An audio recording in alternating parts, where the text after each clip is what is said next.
Pedro está à venda? Grande polêmica que surgiu na manhã desta quarta-feira é o assunto do vídeo. Antes, dá aquele like nessa hora do almoço. Bom almoço para todo mundo. Se inscreve no canal, ativa o sininho. Rumo a 380 mil inscritos por aqui. Prorrogado por mais alguns dias o prazo da promoção Método BUA mais canal do Jorge Igor. Você vai aprender inglês com o método mais inovador, mais bem avaliado que tem hoje na internet, com esse craque que é o professor Jonas Bressan. Pô, eu não consigo destravar, eu não consigo a fluência. Vai conseguir com o método BUA e ainda vai concorrer a 5 camisas oficiais de futebol que a gente vai sortear aqui do canal. Nós vamos fazer uma live com o sorteio. Então, aproveita, são os últimos dias, tem um chorinho da promoção para pegar a galera no início do mês, virando cartão, recebendo aí o pagamento, para poder dar essa oportunidade para todo mundo. Mas tá acabando. Link na descrição e no comentário fixado. Bom, vocês vão lembrar que há algum tempo, acho que foi até durante o Mundial mesmo, eu dei uma opinião lá na TNT Sports e foi um corte que rodou muito sobre o Pedro e sobre o processo de recuperação do Pedro, onde eu entendia o seguinte, olha, é normal que uma recuperação de um LCA seja algo demorado, não é simples, é muito sério. O Pedro já teve LCA na carreira, então, né, nos dois joelhos ele infelizmente passou por esse tipo de situação. Porém, para um jogador que retornou no início de abril, acho que já é o momento de esperar, não um hat-trick por jogo, não o Pedro arrebentando e voltando a ser exatamente o que era antes da lesão num espaço de 2 meses e meio, mas esperar um início de um segundo estágio da recuperação. Porque o primeiro estágio é você voltar, ter ritmo, ter sequência, ter minutagem, aumentar essa minutagem gradativamente, se livrar de lesões musculares, e isso é algo muito elogiável, assim, muito admirável dessa recuperação do Pedro. É super normal voltar e ter lesão muscular. O Pedro não teve. E aí o segundo momento dessa recuperação é o Pedro conseguir render mais, ter mais confiança, a bola não queimar tanto do pé, os gols começarem a sair, é mostrar um sinal, né, um início de uma segunda fase da recuperação. E o Pedro, até o momento, não atingiu esse segundo estágio, ou pelo menos não iniciou, não deu ainda o ponto de partida nesse segundo estágio da recuperação. Eu, pelo menos, 2 semanas atrás, quando dei essa opinião, enxergava exatamente isso. E aí a gente pega o balanço do que foi o Pedro no Mundial, os 2 jogos em que o Flamengo ou foi mais exaltado, mais elogiado, ou teve as melhores performances, enfim. Acho que foram os jogos. Contra o Esperança não dá muito para levar em consideração, o time oscilou, né, no segundo tempo e tal.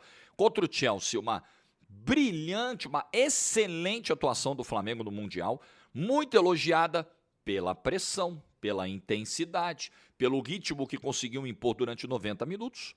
E contra o Bayern de Munique, aí você tem avaliações para os dois lados, tem gente que critica, entende que foi vexame, de fato o Flamengo entrou muito nervoso, cometeu erros de saída de posse de bola, tomou 2 gols em 9 minutos, mas em outros momentos do jogo, quando o Bayern deu uma diminuída no ritmo, o Flamengo foi lá e incomodou, de novo pressionando, tentando marcar mais à frente, tentando incomodar a saída de bola do Bayern de Munique e tal. E, coincidentemente ou não, nesses 2 jogos o Pedro não foi aproveitado. Ele joga um minutinho ali, entra na reta final contra o Chelsea e não é utilizado, não sai do banco contra o Bayern de Munique. Acho que está dado um recado muito claro, muito direto, muito objetivo do Felipe Luiz, de que o Pedro hoje, o Pedro de agora, hoje é dia 2 de julho, pode ser que em agosto, em setembro isso mude. O Pedro dê de novo um salto, a recuperação esteja plenamente concluída, e aí o Pedro passe a figurar numa ideia de jogo do Felipe Luiz. Mas hoje, por características e também pelo momento de recuperação de lesão, está claro que o Pedro não faz parte do plano inicial de jogo do Felipe Luiz. E eu não estou aqui, por enquanto, dando opinião, tá? Se eu concordo, se eu não concordo, eu estou constatando. No momento, é isso. O status de agora, dia 2 de julho, é exatamente esse. E aí começa a surgir um monte de coisa. Vai vender o Pedro? Não vai vender o Pedro? O Pedro está descartado? O Pedro tem que sair? O Pedro não tem que sair? Vamos lá. Eu acho o Pedro prime, sim, prateleira de centroavantes do futebol brasileiro. Pedro tá no topo, tá no prime. Se o Pedro estiver no mercado, qualquer possibilidade, né, qualquer cheiro de não queremos mais, estamos vendendo, não vai faltar comprador. Vai ser uma guerra para ter o Pedro. Inclusive, já teve time brasileiro recentemente, né, querendo o Pedro, o Palmeiras, e acho que cairia como uma luva se naquele momento o Pedro fosse negociado com o Palmeiras, e não aconteceu. O Al Hilal já ofereceu em 2023 um salário para o Pedro 6 vezes maior do que ele ganhava do Flamengo. 6 vezes maior. O Pedro não foi. E isso torna tudo muito delicado, que é o ponto da idolatria. E eu voltarei nele, mas só para não perder o fio do que eu entendo do Pedro hoje em termos de status de mercado. O Pedro, para mim, é top 3 dos centroavantes do futebol brasileiro. Eu não abriria mão de um jogador como o Pedro. Mesmo se eventualmente ele não se encaixar no plano de jogo do Felipe Luiz, se o Pedro nesse momento não for o titular, eu não abriria. A não ser que a relação dele com o Felipe Luiz seja algo impossível de remediar, o banco de reservas, a situação de banco tenha desgastado tanto essa relação a ponto de um não conseguir trabalhar mais com o outro, aí é difícil, mas não parece ser o caso. Não temos nenhuma informação que vá nessa linha, pelo menos até agora, né? E a segunda hipótese é o Flamengo está precisando muito de dinheiro. Puta, não tem jeito. Você tem um ativo que tem uma cláusula de rescisão de 100 milhões, né? Estava até checando essa informação e era isso mesmo. 100 milhões de euros, contrato até 2027, 100 milhões de euros é a cláusula de rescisão, né? E aí você está ferrado de grana. E esse cara pode ser uma venda, né, importante. Você não vai provavelmente chegar na cláusula de rescisão, mas você vai vender por um bom valor e o time está com um cofre vazio, raspando o fundo do cofre. Tá bom, eu vou lá e vendo. Não parece também ser o caso. O Flamengo acabou de receber na sua conta 160 milhões de reais pela venda do Gerson. Um jogador de 28 anos, com a mesma idade do Pedro, né? Então, como não vejo nenhuma dessas situações no horizonte, não me parece ser algo assim para curto prazo. Vai vender o Pedro, está disponível. Claro, se chegar alguém, se alguém pegar o telefone, né, se alguém pegar o WhatsApp, né, do Boto e falar, ô Boto, eu quero comprar, hein? Como é que tá aí? O que você acha? Tem negócio? Aí o Boto vai responder, quanto você quer pagar? Eu quero pagar tanto. Opa, pode ser que tenha negócio. Agora, além de eu não correria o risco de abrir mão do Pedro, de um centroavante desse nível, mesmo vindo de um LCA, mesmo num momento complicado, vai fazer 3 meses que o Pedro voltou. O Pedro voltou dia 9 de abril, hoje é dia 2 de julho. Foram 17 jogos de lá para cá. Claro, ele não foi titular em todos, em alguns ele teve boa minutagem, em outros ele teve uma minutagem baixa. Ok, mas são 17 jogos no espaço de 3 meses e ainda não deu esse salto. Mesmo assim, eu não abriria a mão de um centroavante com essas características. E tem um ponto que é muito sensível, voltando e pegando esse novo fio, que é idolatria. Torna tudo muito mais difícil. Você não está negociando qualquer jogador. Com todo respeito, você não está vendendo o Wesley. Por mais que o Wesley seja talentosíssimo, tenha explodido como lateral, convocação para a seleção, tem um valor hoje de mercado maior do que tinha lá atrás quando a Atalanta fez aquela primeira investida e o Flamengo segurou muito bem porque sabia que tinha um potencial de venda muito maior do Wesley. É diferente, você está falando de um ídolo, você está falando de um cara que deu títulos, conquistas, cativou o coração do torcedor do Flamengo e é diferenciado na posição, na função. Então não é tão simples assim. E outra coisa, vamos lá. O Flamengo já teve, ao longo dessa passagem do Pedro, treinador que, por exemplo, baseou todo o esquema de jogo do Pedro. Hoje, a situação é exatamente o oposto. Hoje o Flamengo tem um treinador que não conta, nesse momento, dia 2 de julho, com o Pedro titular. Na maioria dos jogos, na maioria dos cenários, onde ele vai ter que pressionar, onde ele vai ter que se impor fisicamente, ele vai ter que recuperar a bola rapidamente, todo mundo vai ter que se dedicar nesse tipo de jogo, nesse volume intenso. Hoje não encaixa, ok? Ok. Mas pode ser que daqui a 6 meses o Felipe Luiz não esteja mais no Flamengo. Pode ser que daqui a 1 ano. E eu acho que é um caminho, inclusive, assim, não sei se provável, mas eu acho bem possível, vai? Eu acho que é um caminho com o qual a gente deveria trabalhar, uma hipótese com a qual a gente deveria trabalhar, né? É um treinador que é respeitado pela carreira, né, na Europa, como jogador, não como treinador, que é uma carreira que não tem um ano no profissional, mas é um cara respeitado na Europa, teve a vitrine aí do Mundial de Clubes, com certeza, né, chamou a atenção o trabalho que fez no Flamengo ainda mais, né, porque a gente conseguiu furar a bolha, os caras não assistem muito o que a gente faz, mas no Mundial todo mundo acaba assistindo, pode acontecer.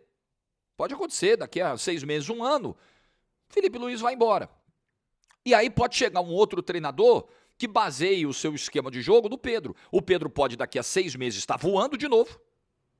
Pode vir um treinador que queira um centroavante com essas características e o Flamengo pode ter aberto mão desse cara, talvez até para um rival dentro do futebol brasileiro. Ou você acha que um Palmeiras, que trouxe o Vitor Roque, que até agora não deu resposta nenhuma, praticamente nenhuma, não se interessaria se o Pedro tivesse no mercado? Ou você acha que um Botafogo, que acabou de perder o Igor Jesus, não se interessaria? E aí você imagina, você perde um ativo como esse para um rival e o cara mete 20, 30, 40 gols, é campeão em cima de você. Correria esse risco o Flamengo? Eu acho que não. Eu, pelo menos, se fosse o Flamengo, não pensaria nisso. Ah, mas e se for uma venda de 25 milhões, tipo a do Gerson? 25 milhões de euros por um jogador de 28 anos. O Pedro tem a mesma idade do Gerson. Ontem, Jorge, você falou que era um grande negócio vender um jogador de 28 anos por esse valor. Bom, aí eu estou olhando só o aspecto econômico. Porque no vídeo de ontem também eu falei sobre a lacuna que a saída do Gerson vai deixar no elenco do Flamengo. Uma lacuna bem importante. Ao mesmo tempo em que se perde o pulgar machucado. Bem importante. Se a gente for olhar para o Pedro, o que tem aí de reposição imediata no elenco do Flamengo? É o Bruno Henrique, é o Juninho, é o Plata. Mas vamos lá. O Plata é um jogador de características completamente diferentes e é um jogador que, às vezes, tecnicamente, não te entrega aquilo que você imagina, mas taticamente cumpre funções que o Felipe Luiz gosta. O Juninho, beleza, sim, né? O Juninho está algumas prateleiras abaixo do Pedro, nem vou gastar tempo discutindo, comparando um com o outro. E o Bruno Henrique é um jogador também ídolo, também decisivo, que tem características diferentes das do Pedro e que está passando por um processo de investigação que pode afastá-lo do futebol a qualquer momento.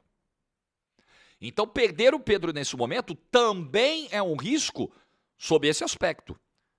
Porque o principal nome que o Flamengo tem para uma eventual saída do Pedro pode ser condenado daqui a pouco. Está sendo investigado pela polícia. Além do âmbito esportivo, do âmbito do STJD, pela polícia. Então, eu acho que hoje, aí vamos ver, eu estou em contato com a Monique Danello, que é a minha especialista, autoridade em assuntos de Flamengo na TNT Esportes, e a Monique está apurando essa informação e vamos ver se isso vai acontecer ou não. Eu acho que o Flamengo hoje tem mais motivos para não topar uma venda, a não ser, de novo, que seja um negócio muito fora da curva. Eu não imagino, não é o perfil de saída de jogador brasileiro hoje para a Europa, tá? A não ser um centro como Rússia, onde você vai se esconder, como o Gerson, né? Vai ganhar muito dinheiro, mas vai para um lugar que ninguém vê. Mas eu não vejo hoje clube europeu pagando, vamos lá, os mesmos 25 milhões no Pedro. Ele tem a mesma idade do Pedro, o Gerson. Porém, o Pedro tem 2 lesões de LCA na carreira. Eu não vejo o Flamengo fazendo uma venda igual ou superior à do Gerson, em termos de valores. Não enxergo essa possibilidade. Então, num primeiro momento em que surge esse boato, me parece que o Flamengo tem muito mais motivos para não fazer isso do que fazer. Agora, está nas mãos do Felipe Luiz e do Flamengo. E aí, quando você tem um treinador jovem como o Felipe Luiz, eu acho que isso se torna mais problemático. Administrar um ídolo, um cara que tem uma multa de 100 milhões de euros, um cara que é prime na função dentro do Brasil, top, prateleira, primeira prateleira da função dentro do Brasil, e ele não encaixa no teu esquema. O teu desafio é esse. Você vai ter que adaptar alguma situação de jogo para ter esse cara disponível.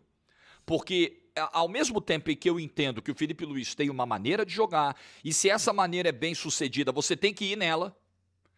O Felipe Luiz tem 4 derrotas. O Felipe Luiz tem praticamente o mesmo número de títulos e o número de derrotas desde que assumiu o Flamengo. Então, a maneira de jogo do Flamengo ela é bem sucedida. Contra a maioria dos adversários que ele enfrenta no Brasileiro, na Libertadores, é óbvio que é uma maneira bem sucedida e você deve apostar nela. Mas você também tem que ter variações. Esse é um ponto. E encaixar um jogador como o Pedro é um desafio. Eu acho que você não deve simplesmente lavar as mãos. Você também não deve simplesmente prejudicar toda uma engrenagem de um time para encaixar um cara que está voltando de lesão, que em 3 meses ainda não retomou. Eu sei. Né? Mas tem um outro aspecto aqui. Você tem esse cara no elenco. Ele precisa ser útil para você de alguma forma, porque se ele não for, ele vai ser para o rival. Não é uma equação simples, é outro grande desafio para um técnico que está em início de carreira. Mas independentemente de qualquer coisa, pela saúde financeira que o Flamengo tem, pelo potencial que a gente sabe que o Pedro tem, pela idolatria, por uma série de questões, eu não faria esse movimento agora de vender o Pedro. Não faria. A não ser que alguém chegue para pagar, vamos lá, 35 milhões de euros. Difícil segurar, né? Com 28, os caras vêm aqui e pagam 40, 45 e moleque com 16, 17. Ninguém paga isso por alguém com 28, com 2 LCA. Mas vai que surge um abençoado querendo. Aí é outra história. Vamos aguardar. O que você pensa disso tudo? Like no vídeo se você ficou até o final. Juízo e tchau!